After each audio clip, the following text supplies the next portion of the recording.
시청자 여러분 안녕하십니까? 김세화입니다. 오는 6월 13일 제7회 전국 동시지방선거가 치러집니다. 대구시 교육감 선거도 함께 치러집니다. 대구문화방송은 유권자 여러분들의 선택을 돕기 위해서 대구시 교육감 예비 후보를 초청해서 능력을 검증하는 토론회를 마련했습니다.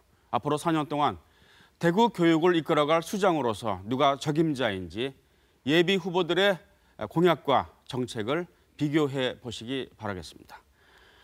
오늘 대구시 교육감 예비 후보들을 소개해 드리겠습니다.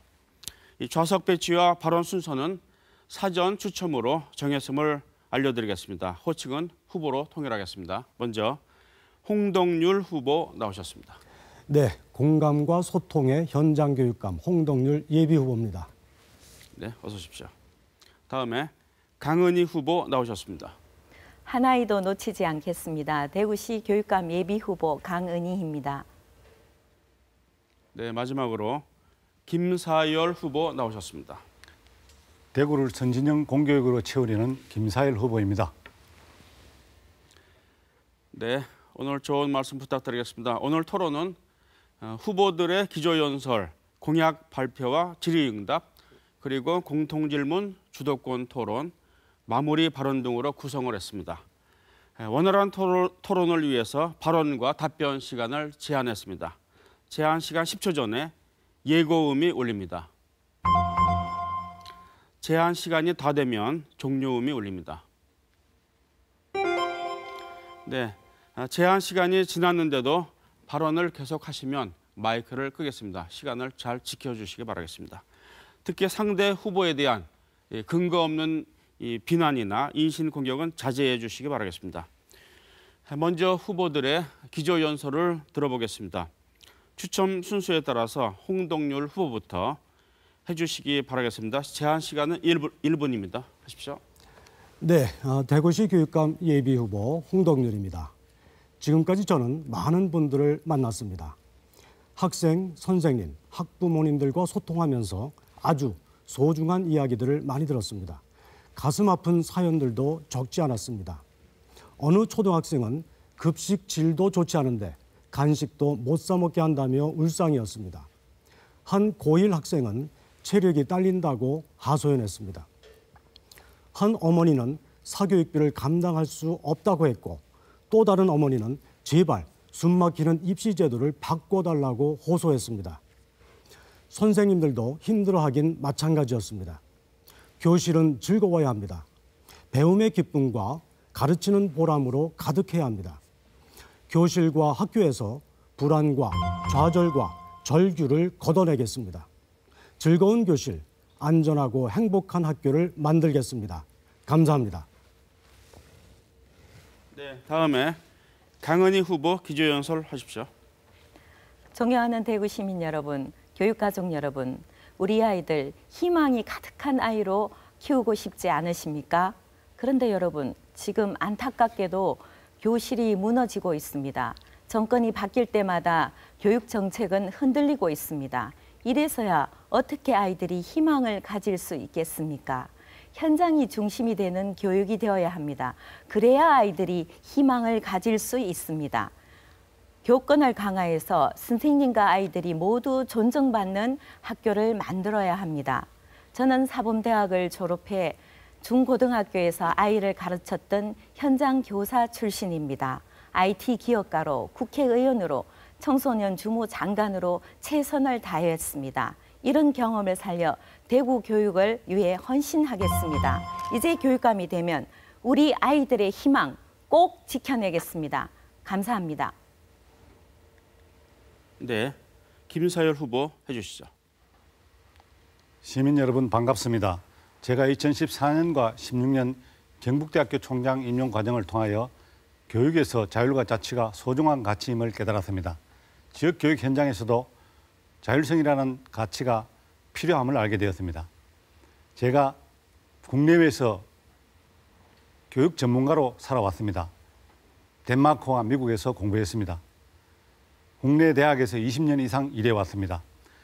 기회가 된다면 저는 일선 학교와 학교 단위의 자율성을 부여하겠습니다.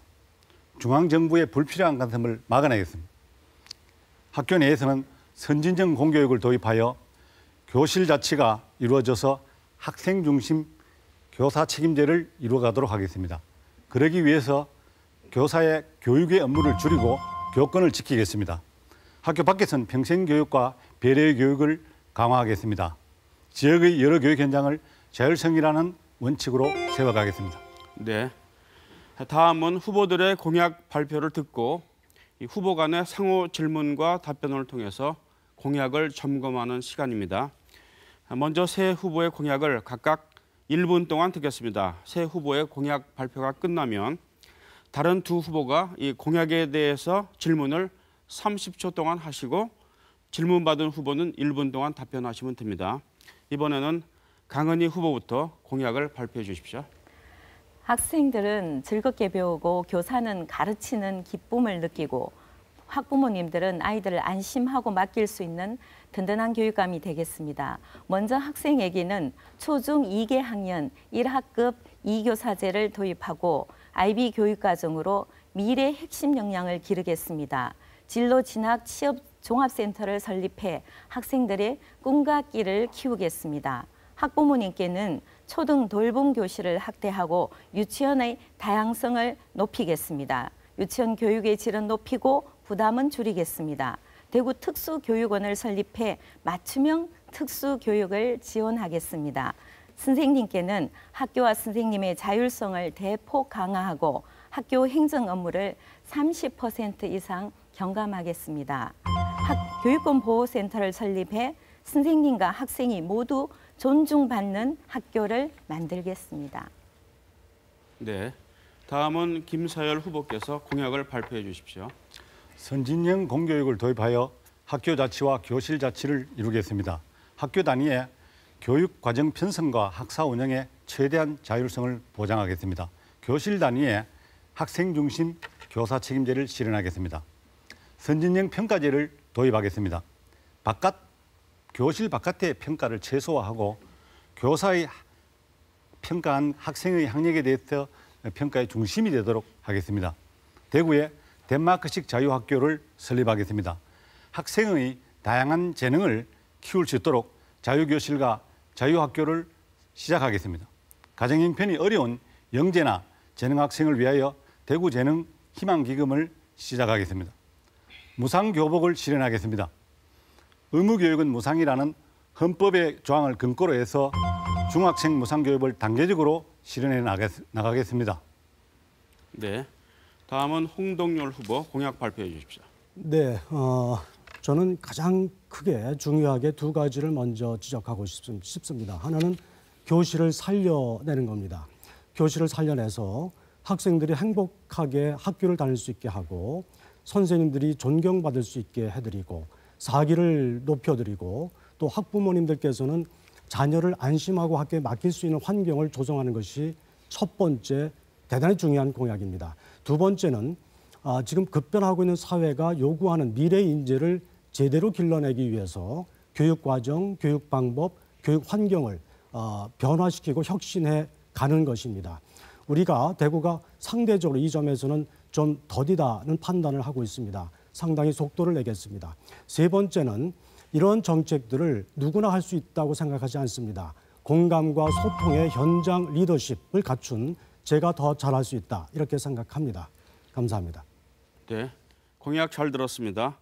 이번에는 공약에 대한 질의응답 시간을 갖도록 하겠습니다. 먼저 강은희 후보의 공약에 대해서 김사열 후보께서 질문 30초 하시고 또 답변을 1분 하시면 되겠습니다. 김사열 후보 질문해 주십시오.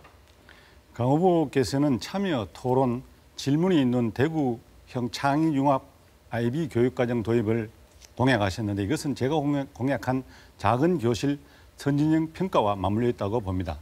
강 후보께서는 자공교실 공약에 대해서 무리한 교원수 증원을 비판하신 적이 있습니다. 그런데 이 IB 교육과정이 현재 과밀학급에서 가능한지 의문입니다. 교사 수의 확대, 학교 시설의 확충 없이 어떻게 가능한지 말씀해 주십시오. 네. 저는 IB 교육과정을 학생들이 숫자가 적어야 무조건 이루어질 수 있다고 보지 않습니다. IB 과정은 어떤 방식으로 가르치냐가 굉장히 중요한 부분입니다. 학생들에게 토론식 수업을 해도 그룹 단위로 하기 때문에 숫자가 너무 적으면 2개의 그룹밖에 형성이 되지 않습니다. 그룹이 많을수록 다양한 의견을 들을 수 있고 그다음에 학생들의 질문 방법 외에도 평가하는 방식을 정말 개발을 해줘야 됩니다. 다양한 형태로 교사들이 평가를 제대로 할 수 있는 시스템을 만들어준다면 그 평가를 통해서 아이들이 내가 무엇을 어떤 방향으로 가야 되는지 잘 알 수 있습니다. 그래서 이런 과정을 통해서 아이들이 훈련이 된다면은 지금까지 암기식 형태 그리고 무작정 일방적인 지식의 통로가 개선이 되고 보다 활발하게 아이들이 지식 외에도 창의적인 사고력과 논리력을 기를 수 있다고 저는 생각합니다. 네. 이번에는 홍동률 후보께서 질문을 해주시죠. 네, 그 뭐 연장선에서 말씀드리죠. IB 교육과정 상당히 이상적이고 그 취지나 제도의 방향에 대해서는 다 공감할 겁니다.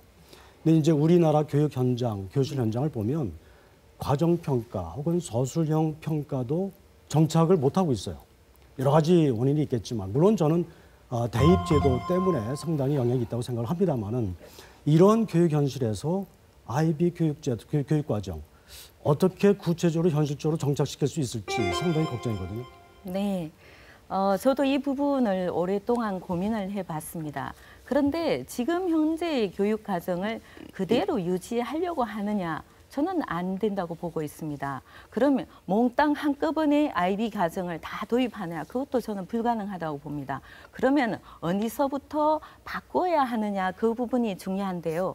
저는 현장에서 아이들에게 한 과목, 2과목 정도에서 특정 분야에서 아이들한테 어떻게 하면은 IB가 지향하는 창의적이고 사고력이 강하고 스스로 생각할 수 있는 방법을 도입을 시키겠습니다. 그래야만이 현장에서 한두 모듈이 훈련이 된다면 그 훈련을 기초로 해서 더 많은 영역으로 아이들의 학습 방법이 개선될 수 있다고 생각합니다. 이 부분이 어떻게 도입되느냐에 따라서 아이들의 능력이 창의적이 되느냐 아니면은 수동적이 되느냐 굉장히 중요한 부분입니다. 이거는 꼭 해야 될 중요한 문제입니다. 네. 이번에는 김사열 후보의 공약에 대해서 홍동률 후보께서 질문해 주십시오. 네, 우리 김 후보님의 핵심 공약 중에 하나가 뭐 학교 자치 개념을 잘 쓰세요. 그중에 이제 물론 학교 자치 개념은 많이 뭐 쓰는 용어입니다. 하지만 특별하게도 교실 자치라는 개념을 쓰고 계세요.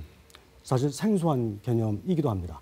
학생 중심의 교사 책임제 이렇게 설명을 하시는데 자, 이 교실 자치가 예를 들어서 지금 고3 교실에서 어떻게 구현될 수 있을지 그 구체적인 그림이 잘 상상이 안 되거든요.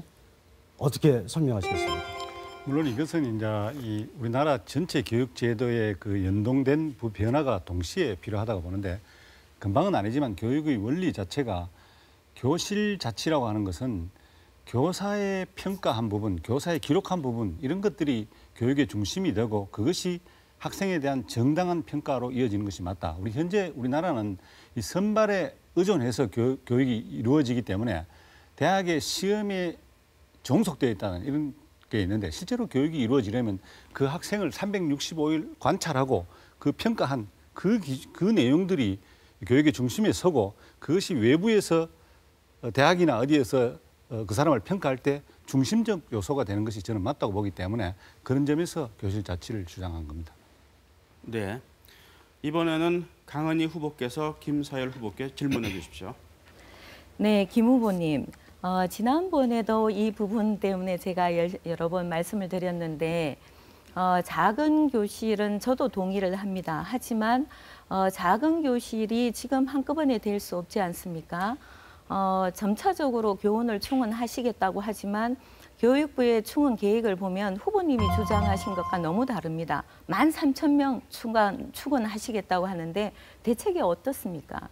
예, 그거는 제가 그 공약을 하게 된 것이 실제로 전체적으로 교사를 늘려가겠다고 하는 그 정책을 발표한 것이 아니고 실제로 교육 현장에서 지금 도시에서도 학생들의 그 학령 인구 감소에 따라서 학교가 폐교가 되고 통합이 되고 이런 문제가 발생하기 때문에 그 문제를 풀어가기 위해서 그 해당 학교에 대해서 폐교하는 것보다는 교실 단위의 학생 숫자를 10명, 15명 수준으로 가져가면서 여러 가지 다양한 환경들을 고려해서 학교를 폐교가 되지 않도록 끌고 가려고 하는 고민의 연장선상에서 제안한 것입니다.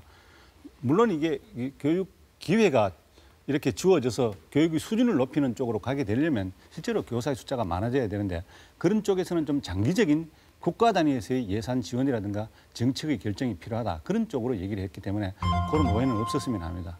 네, 수고하셨습니다. 이번에는 홍동률 후보의 공약에 대해서 두 분께서 질문하시면 되는데요. 강은희 후보께서 먼저 질문하시죠. 네, 후보님께서 네. 지난번에 남북 정상회담 개최에 맞춰서 교육청 차원의 여러 가지 교류 내용을 내셨습니다. 부모님께서 올라마신 이산 가족이라서 충분히 저도 이해가 갑니다. 그런데 좀 아쉬운 점은 너무 급하고 과도하지 않나 이런 부분입니다. 그래서 학생 공동주최, 교육감 방북, 그리고 상호 방문 이런 것보다 먼저 선행해야 될 게 무엇이라고 생각하십니까? 그거는 말씀 다시 한번 드리면 제가 구체적인 표현은 그러니까 정부의 한반도 정세의 변화 속도에 맞춰서 그리고 그것에 따라서 정부의 정책, 한반도 정책의 보조를 맞춰서 여건이 조성되는 것에 따라서 이렇게 간다는 말씀이시지. 어쨌든 그것이 뭐 지금 당장 할 수 있거나 당장 하겠다는 차원은 아니죠. 어쨌든 그런 점에서 우리는 통일교육, 평화교육이라고 하는 점은 지금부터라도 좀 강화할 필요가 있겠다 이렇게 생각을 하고요. 어쨌든 지금 젊은 학생들이 통일의 필요성에 대해서 대단히 부정적으로 통일 안 해도 좋다는 인식까지 갖고 있는 형편이기 때문에 이것은 우리 기성세대가 책임감을 가지고 특히 교육자가 이 선행적으로 좀 교육을 제대로 시켜야 된다고 그렇게 생각합니다. 네, 이번에는 김사열 후보께서 질문해 주시죠. 홍 후보께서는 교사 업무 경감 및 교권 신장을 공약으로 발표하셨습니다. 네. 저도 여기에 대해서 전적으로 공감합니다. 저는 교원 업무 정상화를 위한 방안으로 학교 평가를 과감히 폐지하고 교무 행정사의 지원을 확대한다는 공약을 제시한 바가 있습니다. 홍 후보께서는 내신 그 교원 업무의 정상화를 위해서 어떤 구체적인 방안을 갖고 계신지 말씀을 듣고 싶습니다. 우선 이걸 위해서는요. 지금 교육청 차원에서 하고 있는 여러 가지 수많은 사업들이 있던데 그 사업들 중에서는 진짜 학생들의 교육 수업을 위해서 꼭 필요한 사업 꼭지들도 있고요. 경우에 따라서는 전시행정으로 분류될 수 있는 사업들도 있고요. 또 경우에 따라서는 교육부가 이제 매년 교육청 평가를 하거든요. 그 교육청 평가를 잘 받기 위해서 사실상 크게 의미 없는 것임에도 불구하고 많은 행정력이 소모되는 그런 일들도 있지요. 그런 거를 위해서 수많은 공문이 내려가고 있고 그래서 어쨌든 이런 전시행정 그리고 평가를 위한 평가는 과감히 우리가 좀 생략하는 게 좋겠다. 그리고 학생들 수업과 학생들 지도에 선생님들이 집중할 수 있도록 하는 그런 여건을 만들어드리는 것이 본질적으로 중요하다. 이렇게 생각합니다. 네, 공약에 대한 질의응답 시간을 마치겠습니다. 이번에는 사회자가 공통 질문을 하나 드리겠습니다. 최근 교육부가 2022학년도 대입제도 개편 시안을 발표하고 국민 의견을 수렴하는 공론화 과정을 거쳐서 최종안을 확정하기로 했습니다. 그런데 쟁점 가운데 한 가지, 가장 중요한 한 가지라고 볼 수 있는데요. 학생부 종합 전형과 수능 이 전형의 적정 비율을 어떻게 조정하느냐가 가장 중요한 문제 중에 하나인데, 자, 후보들께서는 이 적정 비율 문제를 어떻게 해결해야 한다고 생각하십니까? 답변 시간은 1분이고요. 이 질문은 김사열 후보부터 답변을 해주시기 바라겠습니다. 정답이 되는 최적의 비율은 없다고 저는 생각합니다. 그래서 현재 도달한 비율을 유지하면서 안정적인 입시 대책을 마련할 시기라고 저는 생각합니다. 수능 전형은 통과, 비통과의 수준으로 바꿔가고 선발에 종속되지 않는 교육이 되려면 학종 전형이 중심에 서는 것이 되어야 된다고 저는 생각합니다. 이 장기적인 이런 안정적인 입시 대책 마련을 위해서 시민들의 여론을 듣고 전문가들의 연구가 거기에 따라야 된다고 보는데 실제로 이 정부에 와서도 매년 이렇게 대입 제도를 발표하고 있습니다. 그래서 학부형, 교사, 학생이 굉장히 불안해하고 있습니다. 저는 이 정부가 이 문제에 대해서 결단을 내려서 새로운 이런 안정적 대책을 마련해 가기를 촉구합니다. 네, 홍동열 후보 답변해 주십시오. 네, 그 대학 입시 제도가 중고등학교에 미치는 영향이 너무나 크기 때문에 상당히 중요합니다. 대학 입시 제도를 변경하거나 새롭게 설계할 때 우리가 아주 중요하게 생각해야 되는 원칙이 몇 가지 있다고 생각합니다. 그것은 첫째는 미래 인재를 길러내는데 필요한 평가 제도여야 할 것. 두 번째는 중고등학교 공교육을 정상화시키는데 기여할 수 있는 평가 제도여야 할 것. 그 외에도 이제 물론 공정성, 신뢰도 그리고 학생들의 학업 부담을 줄여드리고 학부모님들의 사교육비 부담을 줄어드리는 이런 몇 가지 원칙이 작동해야 된다고 생각합니다. 그런 원칙에서 출발해서 사실은 학종도 탄생했다고 보고요. 이 학종이 탄생한 이후에 사실상 교실에 의미 있는 변화가 시작됐다고 생각합니다. 지금 수능과 정시의 비율이 8대2 정도로 와 있는데 이것을 급격하게 변화시키기보다는 이런 비율을 유지하면서 학종의 문제점을 보완하는 그런 노력이 필요하다 이렇게 생각합니다. 네, 강은희 후보 답변해 주십시오. 네, 수시와 정시의 비율을 임의적으로 당장 조절한다고 해서 대입이 효율적으로 된다고는 볼 수 없습니다. 현행 주제를 그대로 유지하면서 어떻게 하면은 학생 종합부 전형에서 나오는 모순점을 좀 줄여줄 수 있을까 그런 노력이 필요합니다. 대학 간의 학생 종합 전형에 대한 차이나 학교를 평준화되지 않고 그 학교별로 조금 등급을 나누는 이런 세부적인 문제에 대해서 조정이 좀 필요하다고 보고 있습니다. 2015년 개정 교육 과정에서는 양과 결과로 학습하는 능력을 판단하는 것이 아니라 학습의 질과 과정을 잘 판단할 수 있어야지 된다고 봅니다.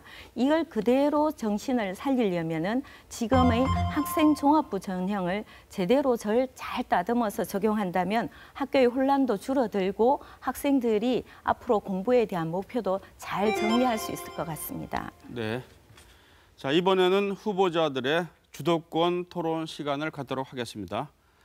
주제는 대학 입학 제도입니다. 주도권을 가진 후보가 다른 후보에게 대학 입시 제도와 관련해서 질문과 답변을 자유롭게 주고받으면서 토론을 진행하시면 되겠습니다. 후보들께 각 4분씩 시간을 드리겠습니다. 자, 홍동열 후보부터 주도권 토론 진행해 주십시오.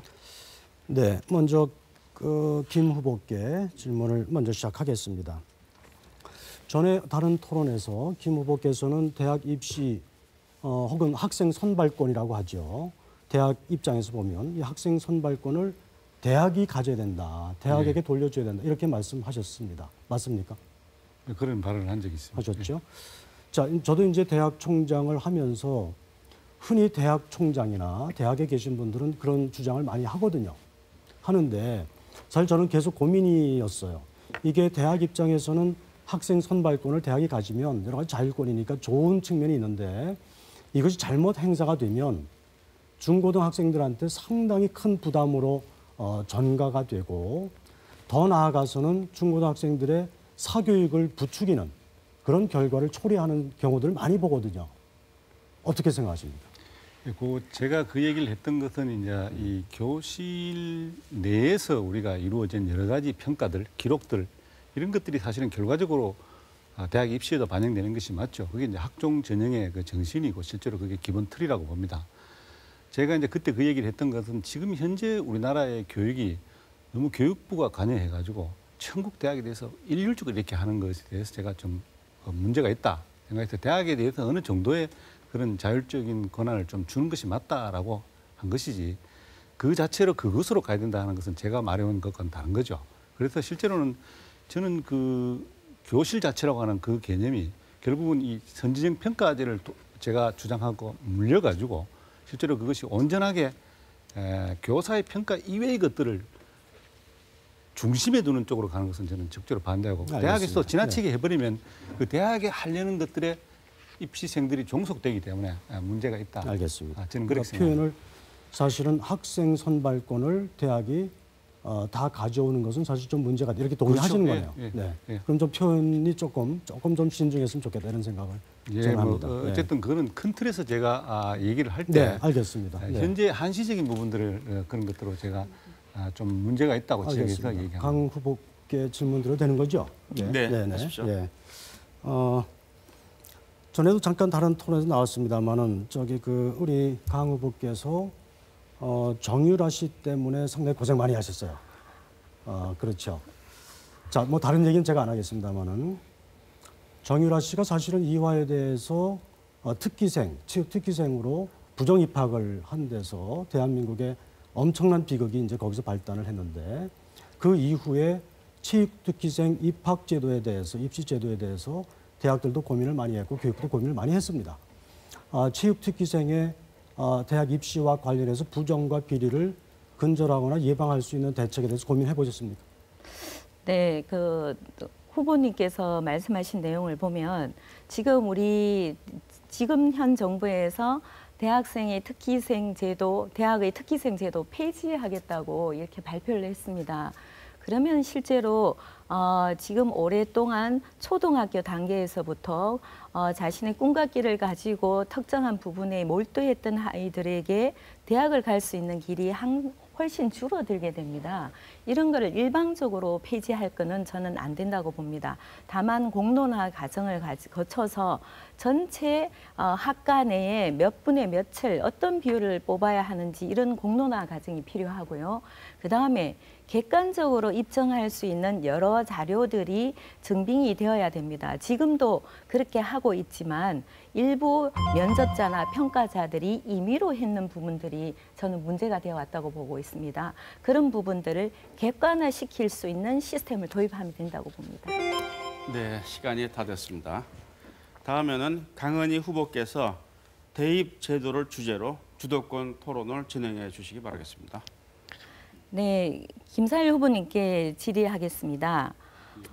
기회가 있을 때 아까 대학 자체가 선발권을 갖는 건 좀 더 준비가 되어 있어야 된다고 그렇죠. 하신 네. 거죠. 그런데 좀 전에 교실 밖 평가를 완전히 생략해야 된다 이런 주장도 하셨습니다. 줄여가야 된다고 예. 얘기했죠. 예. 그래서 교실 밖 평가에 주로 어떤 것들이 있을까요? 뭐 현재 우리 대표적으로 있는 수능 전형이 이제 그런 것 중에 속하죠. 그런 평가를 저는 만약에 평가를 유지하더라도 통과, 비통과 이런 정도의 수준으로 바꿔가는 것이 맞지 않느냐 이렇게 생각하는 거죠. 그것이 네, 주도하는 평가가 되지 않게 하는 그것이 저는 후보님 잠깐만요. 그렇게 되면 수능을 대체할 수 있는 다른 수단이 있어야 되는데 그 다른 수단에 대해서 아까 대학 자체의 선발권도 안 가지겠다. 그리고 수능도 대체를 해야 되겠다. 그러면 우리 아이들은 대학 입시에서 어떤 걸 기준으로 해서 준비를 해야 될지 좀 모호합니다.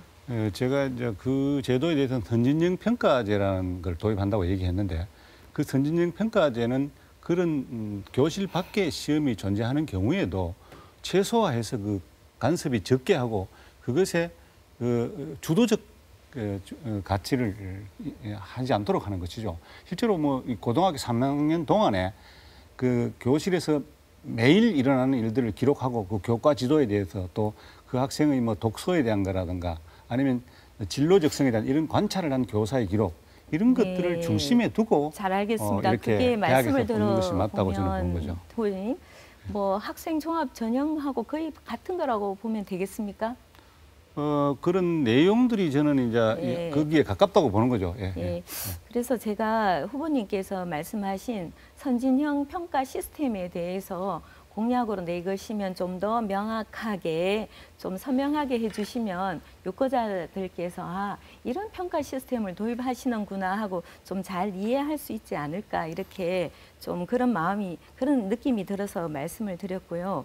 앞으로도 선진형 평가 시스템에 대해서 유권자분들께 좀 더 명확하게 설명을 해주시는 게 필요하지 않을까 생각합니다. 그리고 홍동률 후보님, 지금 이제 교육부에서 3가지를 국가교육회의에 넘긴 건 알고 계시죠? 그럼요. 네. 그 국가교육회의에 넘긴 내용 중에서 수시와 정시를 통합해서 수능 이후 입시를 실시하게 되면 뭐 총장을 해보셔서 아시겠지만 지방 대학들은 어떤 상황이 될까요? 수시하고 정시를 통합하게 되면은요. 예. 학생들이 대학에 지원할 수 있는 기회가 좀 줄어들어요. 9차례에서 6차례로. 네. 그러면 이제 그 지방대학 입장에서 보면 학생을 유치하는데 모집하는데 상당히 좀 타격이 좀 있습니다. 네. 그래서 전반적으로 지방대학 입장에서는 이러한 시도와 이런 시안에 대해서 우려 내지 반대하는 입장이 많이 있죠. 예. 네. 이제 지방대학의 문제도 그렇고 학생들의 입장에서 보면은 이 제도가 어떻게 될까요? 학생들이요. 네, 학생들의 입장에서도 저는 기회가 좀 줄어든다. 선택의 기회가 폭이 줄어드는 영향이 있기 때문에 학생들 입장에서도 썩 좋지 않다고 생각을 하고요. 단지 이제 수시와 정시를 통합하면 고3 학생들의 2학기 교실이 조금 안정되는 측면은 있습니다. 이제 그런 취지에서 이런 시안들이 이제 제출도 되고 토론이 되고 있는데 대학에 진학하고자 하는 학생 입장에서는 기회가 줄어들기 때문에 썩 이것이 좀 검토의 네. 여지가 있다 이렇게 생각합니다. 내가 저야 하나 더 여쭤보고 싶은 부분이 있는데 시간이 다 되어서 다음 질의에 그러세요. 말씀드리겠습니다. 예. 네. 이번에는 김사열 후보께서 대입 제도를 주제로 주도권 토론을 진행해 주시기 바라겠습니다. 네, 강 후보에게 묻겠습니다.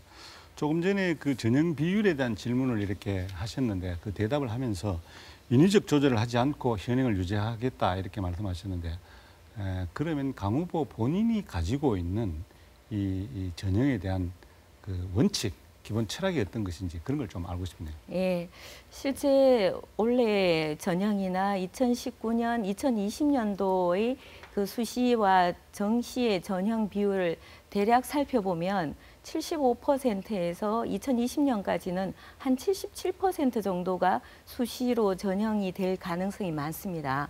그런 부분을 만약에 인위적으로 몇 퍼센트를 딱 자르게 되면 지금 전형하는 방법이 인터럽트, 그러니까 간섭을 받게 될 가능성이 있습니다. 그래서 그대로 유지하되 전체 비율은 다소 조금 수시 부분을 완화하는 게 좋지 않을까. 예를 든다면 지금 76% 원래 2018년, 19년도에는 그 정도 수준이 되는데 그 부분을 조금 조정해서 한 7대3 정도 비율까지 정도 조정해 주면은 그래도 지금의 큰 교육 현장에 혼란이 생기지 않고 그대로 아이들이 지금 전형을 준비할 수 있지 않을까 그런 정도로 추측을 하고 제가 있습니다. 물은 건 사실은 그런 비율에 대한 본인의 속 생각을 물은 게 아니고 어떤 교육적 원칙, 철학을 가지고 앞으로 입시 제도를 다룰 것이냐 이 질문을 했는데 네. 강 후보님께 제가 묻겠습니다.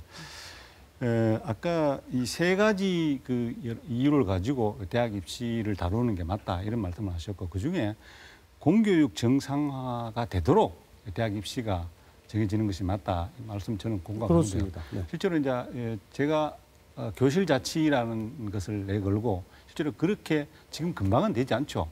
실제로 수능이 존재하고 있고 네. 다른 여러 가지 방법들이 대학에서 또 작동하기 때문에 쉽지 않습니다. 그러나 장기적으로 저는 그 교실 자치, 그 교실 내에서의 담임 교사 혹은 교과 교사의 평가 기록들이 대학에서도 그 중심적 평가의 평가 대상이 되는 기록의 중심이 된다 이렇게 보는데 그 점에 대해서는 어떻게 생각하는지 그러니까 의견을 듣고 아까도 싶습니다. 제가 이제 질문을 드렸었는데 예.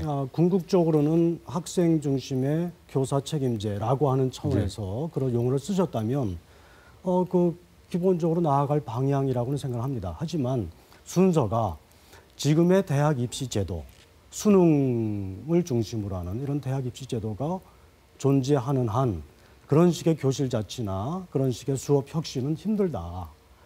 물론 그것은 변화시키기 위해서 학종이 여러 가지 역할을 했습니다마는 이것이 다시 학종이 후퇴를 하고 수능이 강화되는 이런 방향으로 다시 후퇴를 하게 되면 저는 지금 말씀하신 그렇죠. 교실 자치도 상당히 어려워질 거다. 현실적으로 그렇게 생각하는 거죠. 제가 이제 제시한 얘기가 이제 큰 틀의 변화와 함께 이것이 가서 해결이 되는 것이지 이게 뭐 우리 사실은 교육청 단위 내에서 결정할 수 있는 부분도 아니고 저는 그런 큰 변화들이 수반되면서 이렇게 가서 대학 입시가 이렇게 안정적으로 자리 잡아서 학생들이 교육을 받은 내용이 그 교육의 그 기록에 대한 내용들이 선발에도 연결이 되도록 하는 그러면 우리가 따로 이렇게 어떻게 활동을 하고 어디를 보고 이렇게 할 필요가 없는 거죠. 그게 학종의 사실은 기본 취지이기도 그렇죠. 하죠. 예. 그렇죠. 예. 예. 그래서 어쨌든 제가 볼 때는 이 수능 혹은 그러니까 일제고사 혹은 하루 한 날 잡아가 전국의 학생들이 동시 시험을 실시하는 그것도 이제 객관식으로, 그렇죠. 그것도 예. 이제 서열식으로 상대평가로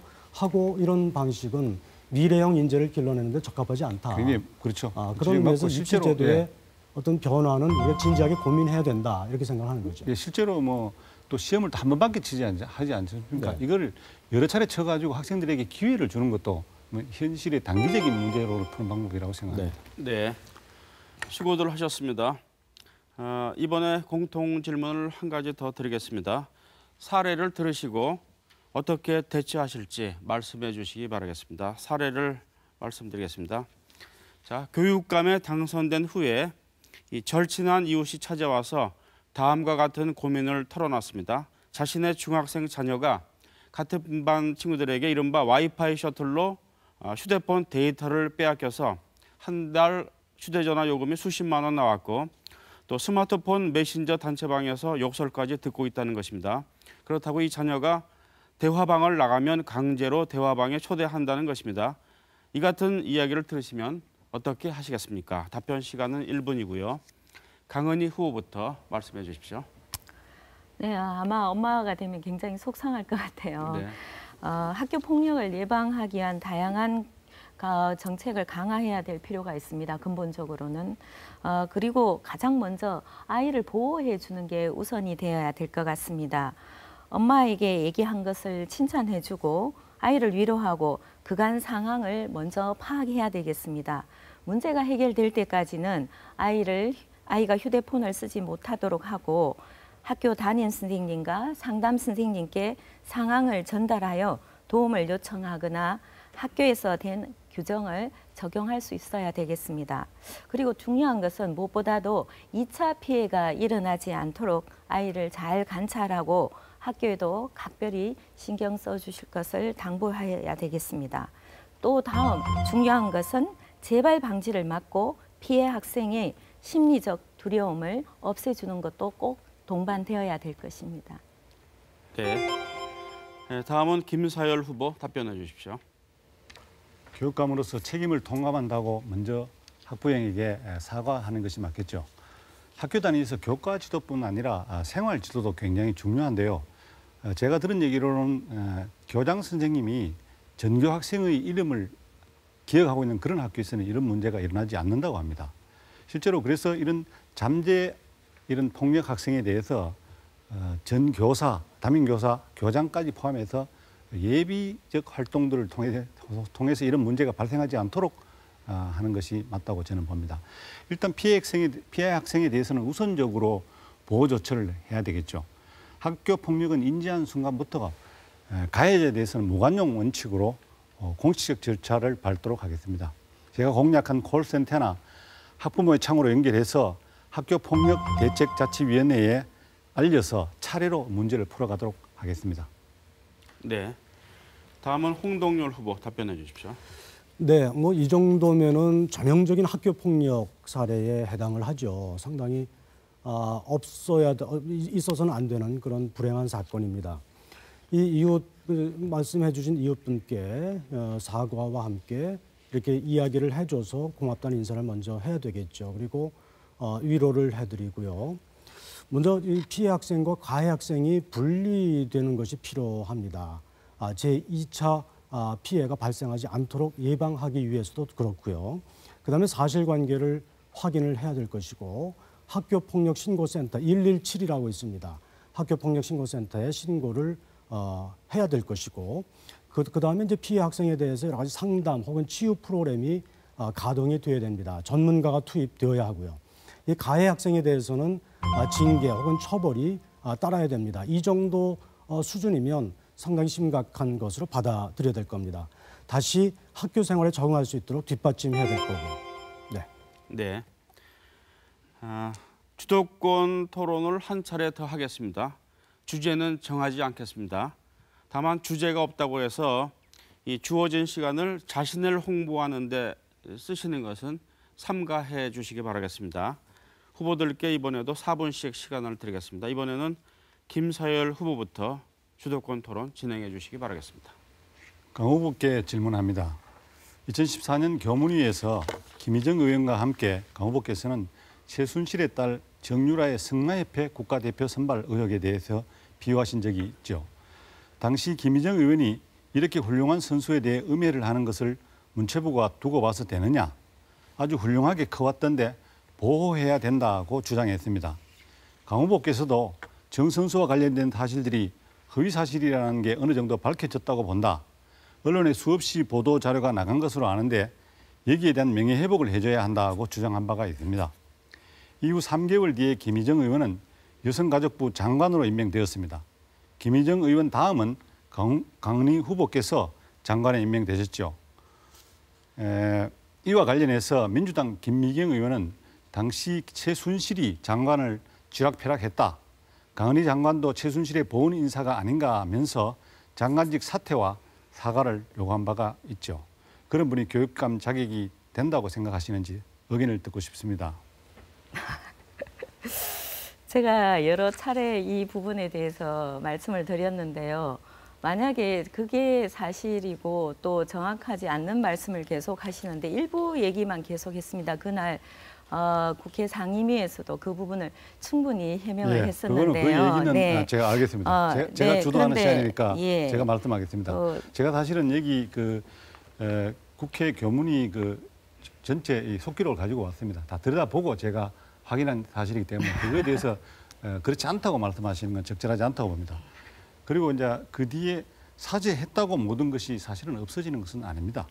진정으로 사죄를 했다면 뭐 이렇게 그 뒤에 우리 지역에 와서 국회의원에 출마하기 위해서 당협위원장 경선에 출마하셨고 또 지금 이번에도 이렇게 교육감 선거에 나오는 것에 대해서 시민들은 좀 의아하게 생각하고 있다는 견해입니다. 홍 후보님께 묻겠습니다. 저는 교육 수장에게 행정도 중요하지만 교육 철학을 펼치는 것이 더 중요하다고 봅니다. 실제 저는 한 대학 수준보다 국가 수준 대통령 직속 교육혁신위원회에서 다양한 국가 교육 정책을 디자인한 경험이 있습니다. 홍 후보의 교육 철학을 알고 싶습니다. 교육 철학이요. 예. 뭐 여러 가지가 있을 수 있을 텐데 예. 앞에서도 제가 잠깐 언급했습니다만은 교육은 학생이 중심이어야 한다라고 하는 저의 가장 첫 번째 원칙입니다. 그동안 한국의 학교, 대학은 물론이고 초중고등학교를 쭉 보면 사실은 교장 선생님 혹은 총장, 뭐 대학 얘기를 하면 이렇습니다. 혹은 교수, 직원이 학생보다 늘 표현이 좀 그렇습니다만 갑의 위치에 있었다. 학생은 늘 을이었다. 저는 이 부분에 대해서 솔직히 저도 교수였고 총장이었지만 이건 바로 잡아야 된다라고 생각을 하고 학생 중심 교육 학교 운영을 제가 총장으로 있는 동안 아주 적극적으로 펼쳤습니다. 이거 첫 번째 원칙이고 두 번째는 사회가 급변하고 있을 때는 특히 더 그런데 미래를 준비하는 교육이어야 한다. 왜? 교육의 어떤 그 대상인 학생들은 미래 세대입니다. 미래를 살아가야 될 세대이기 때문에 이 학생들이 미래에 옳게 직업을 가지고 바르게 살아갈 수 있도록 뒷받침하고 준비시켜주는 것이 교육이다. 그런 점에서 저는 교육의 핵심 키워드는 학생과 미래다. 이렇게 생각을 합니다. 예, 알겠습니다. 예. 네, 시간이 좀 남았는데요. 그 주도권 토론 그만하시겠습니까? 이제 홍 후보에게 하나 더 묻겠습니다. 사실은 이 대구대학을 이렇게 경영해 오시면서 여러 가지 입시 제도를 수행해 봤을 텐데 어떤 것이 효과적인지 그런 것에 대해서 듣고 싶습니다. 저희 대구대학교 입장에서는 아무래도 저기 그 학종을 좀 중요시했죠. 네. 네, 시간이 다 됐습니다. 네. 네. 다음에는 홍동률 후보께서 주도권 토론 진행해 주시기 바라겠습니다. 네, 강 후보께 질문 먼저 드릴까요? 제가 그 전국에 이번 선거에 교육감 후보로 출마하신 분, 물론 다 예비 후보로 등록하신 분들을 다 이렇게 훑어봤어요. 모두 66명입니다. 우리 셋을 포함해서요. 그중에 정치인 출신이 2명이에요. 그중에 한 분은 현직 교수입니다. 또 정치인 출신이지만 현직 교수입니다. 따라서 어쨌든 그 두 분 중에 한 분이 강 후보라고 해석을 합니다. 그래서 이제 전반적으로 정치인이 교육감 선거에 등장하는 것은 전반적인 현상으로 보나 상식적으로 보나 그렇게 설득력이 없다. 이것이 제 주장입니다. 어떻게 생각하십니까? 정치인이었다는 건 사실입니다. 국회에서 교육 관련 입법을 했고 교육부를 감사하고 전국의 학교를 다니면서 교육 정책을 점검했습니다. 그렇기 때문에 국회에 있는 동안 초, 중, 고, 대학에 많은 교육 시스템을 제대로 배울 수 있고 대안을 제시했습니다. 네, 그 많은 좋습니다. 대안들이 실제로 현장에서 조금씩 성과도 있었다고 봅니다. 이런 부분의 경력이 저는 굉장히 지금의 좋습니다. 교육감을 하는데 도움이 좋습니다. 된다고 보고 있습니다. 뭐 도움되는 거 있을 수 있죠. 있을 수 있는데 정치가 교육에 개입하지 말라고 하는 것은 교육 현장이 분열되는 것을 막고 보호하기 위해서입니다. 정치가 교육에 개입하는 순간 한국 정치의 속성상 교육 현장까지 분열되고 정쟁판이 됩니다. 학생들이 정쟁판의 볼모가 될 수 있습니다. 그래서 제가 걱정하는 것이고 하나 더 말씀드리면 저도 동의하는 바입니다. 네. 그렇죠. 예. 네. 66명의 교육감 후보가 있다고 얘기를 말씀드렸어요. 물론 이제 법적으로는 3년 정도 이상 되는 교육 경력을 갖고 있으면 출마 자격이 법적으로 있죠. 그렇죠. 네. 66명의 교육감 후보를 쭉 조사하니까 교육 경력 평균이 25년입니다. 네. 네. 66명 중에서 교육 경력이 4.4년 6개월은 밑에서 두 번째입니다. 네. 역시 김사일 후보는 17년 맞습니까? 아닙니다. 17년에다가 제가 17년 제가 11개월입니까? 외국에 가기 전에 대학에 또 5년 있었고 네, 미국 좋습니다. 부산에 대학 25년쯤 됩니다. 네. 저는 30년이고 전국 평균이 25년이고 강 후보는 4.6개월입니다. 4년 6개월입니다. 네. 그렇죠. 그래서 어쨌든 교육도시 대구가 교육도시 대구의 입장에서 보면 대구 시민으로서 상당히 착잡하다.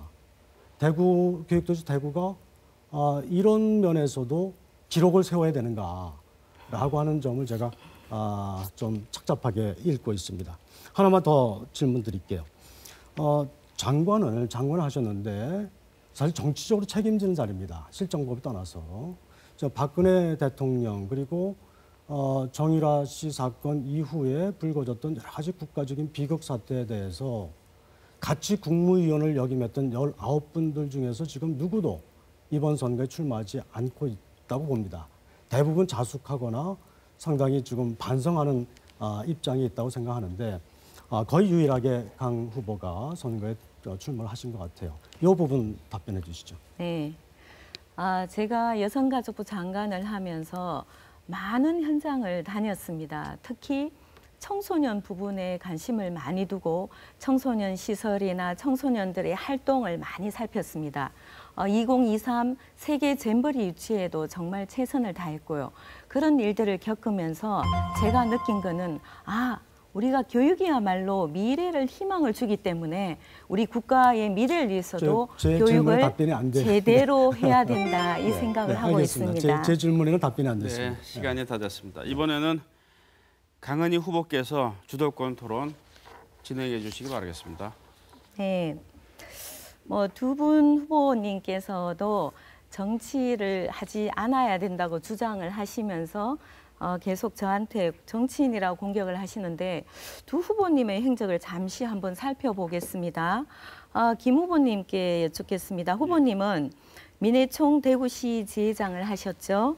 그리고 민주화를 위한 교수협의회 민교협에서 활동을 하셨습니다. 그렇습니다. 대구 시민단체 연대회의 상임 공동대표도 하셨죠. 예. 이게 대표적인 진보 단체입니다. 그리고 국가보안법 폐지에도 서명하셨네요. 홍 후보님께서도 김 후보님과 함께 민교협 활동하셨지요. 그리고 국가보안법 폐지 서명도 했습니다. 물론 이게 학자적인 양심이라고도 할 수 있지만 굉장히 이런 부분은 정말 정치적인 부분이라고 보지 않을 수 없습니다. 이렇게 국보법 폐지하시고 민교협 활동하셨던 두 분 진보 진영의 대표적인 인사이고 교수입니다. 교수님의 자질 중에 중요한 것 중에 하나가 도덕성과 청량성입니다. 동의하십니까? 저는 뭐 개인적으로 이런 비판적 지식인으로서의 역할을 도덕성, 제가 하는 제가 것이 우리가 대학 교수로서 필요하다고 보는데 네, 도덕성 대학에서 필요하시죠? 그런 어떤 사안에 대해서 서명을 하고 이런 걸 가지고 뭐 정치적 행위라고 볼 수 있지 모르지만 정치가가 되는 것도 아니고 그렇다고 정당에 가입한 것도 아니기 때문에 제가 잠깐만요. 아까 그 후보가 지적한 죄송합니다만 것처럼 조금 다르지요. 네, 제 말씀을 더 드리겠습니다. 시민단체에서 봉사하는 것은 네. 그것이 일상적인 정치적 행위라고 시민들에 대해서 규정받을 수 있을지 모르지만 그런 우리가 말하는 정치가로서 하는 정치 행위와는 전혀 다르고 시민들을 대신해서 이 문제들을 우리가 의견을 표현해서 학생들에게 후보님? 지도하는 것이라고 이렇게 보시면 되겠습니다. 네, 후보님. 그래서 말씀을 드리겠습니다. 두 분이 워낙 정치인이라고 공격을 하시니까 정치인이 아니면서 정치적 행위를 했는 것도 저는 굉장히 중요한 부분이라고 생각하고요. 홍 후보님 선관위에 제가 자료를 보니까 깜짝 놀랐습니다. 업무상 횡령으로 벌금 1,000만 원 전가 기록이 있는데요. 김 후보님, 같은 진보교육감 후보로서 횡령 비사실이 있는 홍 후보님의 교육감 자질에서는 그럼 어떻게 생각하십니까? 뭐 그건 저한테 물을 일은 아니죠. 당사자한테 물으셔야 되고, 뭐 그건 시민들이 다 알고 있는 사실이기 때문에.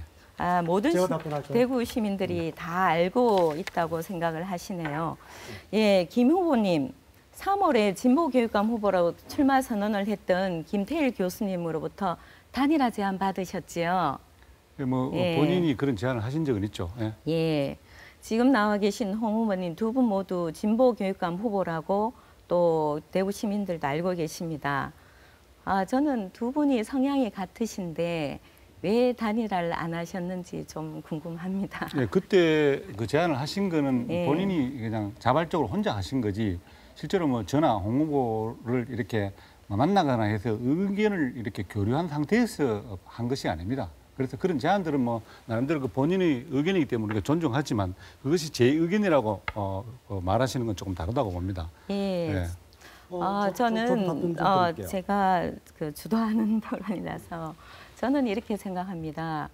과거의 정치인이었던 걸 떠나서 그 사람이 무슨 일을 어떻게 했느냐가 저는 더 중요한 부분이라고 보고 있습니다.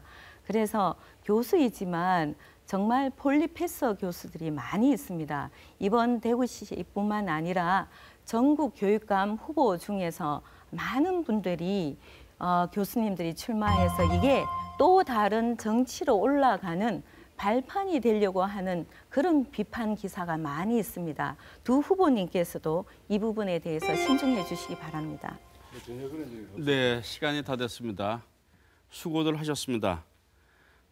아쉽지만 시간이 다 됐습니다. 다음에 한 차례 더 토론을 할 것을 꼭 약속을 드리겠습니다. 마지막으로 마무리 발언을 해주시기 바라겠습니다. 유권자들에게 꼭 하시고 싶은 말씀을 해주십시오. 이번에는 기조연설의 역순으로 하겠습니다. 제한 시간은 1분이고요. 우리 김서열 후보부터 마무리 발언 해주시기 바라겠습니다. 시민 여러분, 누가 교육감이 되어야 할지 판단이 섰습니까? 교육은 교육 전문가, 정치는 정치인에게 맡기는 지혜로운 대구 시민이 되어주시기를 간청합니다. 평생을 오직 교육 하나만 바라본 제가 여러분이 함께해 주시면 대구 교육을 확실히 바꾸어 가겠습니다. 사람의 됨됨이를 알려면 그 사람이 어떤 삶을 살아왔는지 지나온 발자취를 보면 알 수 있습니다. 저는 학교와 교사, 학생과 학부모가 스스로 결정하는 교육 현장을 만들기 위해서 이 자리에 섰습니다. 우리 아이들, 대구 아이들의 얼굴 표정이 달라지는 모습을 꼭 보고 싶습니다. 그것이 바로 교육의 힘이자 원칙이라고 저는 생각합니다. 선진형 공교육 도입을 통한 교실 자치를 실천해 대구 교육의 새로운 출발점으로 삼고자 합니다. 시민 여러분, 함께해 주십시오. 감사합니다. 네, 다음에 강은희 후보 마무리 발언 해주시기 바라겠습니다. 존경하는 대구 시민 여러분, 교육가족 여러분, 지금까지 제 얘기를 잘 들어주셔서 감사합니다. 이곳 대구는 저와 여러분이 함께 교육을 하고 함께 교육을 받은 곳입니다.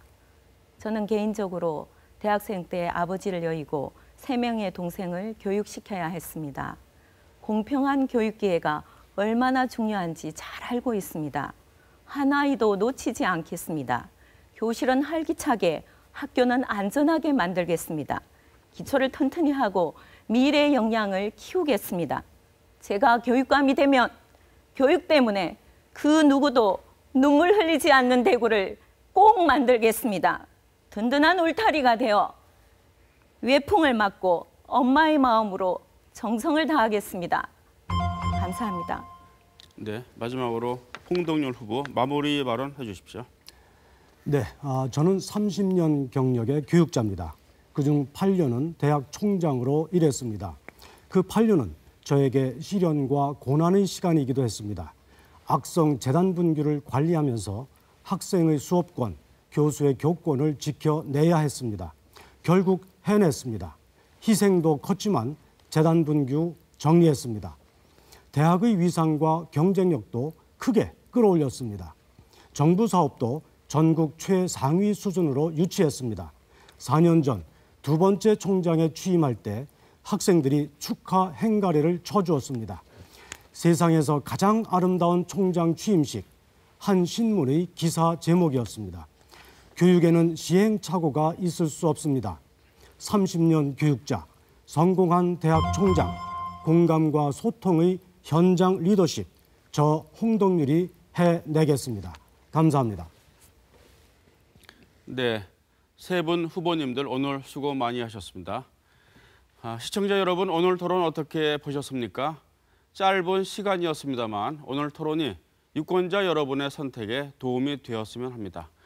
대구문화방송은 미디어 선거, 정책 선거를 정착시키기 위해서 6.13 지방선거를 앞두고 후보 토론을 여러 차례 마련할 계획입니다. 다음 주에는 대구시장 예비 후보 토론을 개최할 예정입니다. 관심 있게 지켜봐 주시기 바랍니다. 오늘 토론 여기서 마치겠습니다. 시청자 여러분, 감사합니다.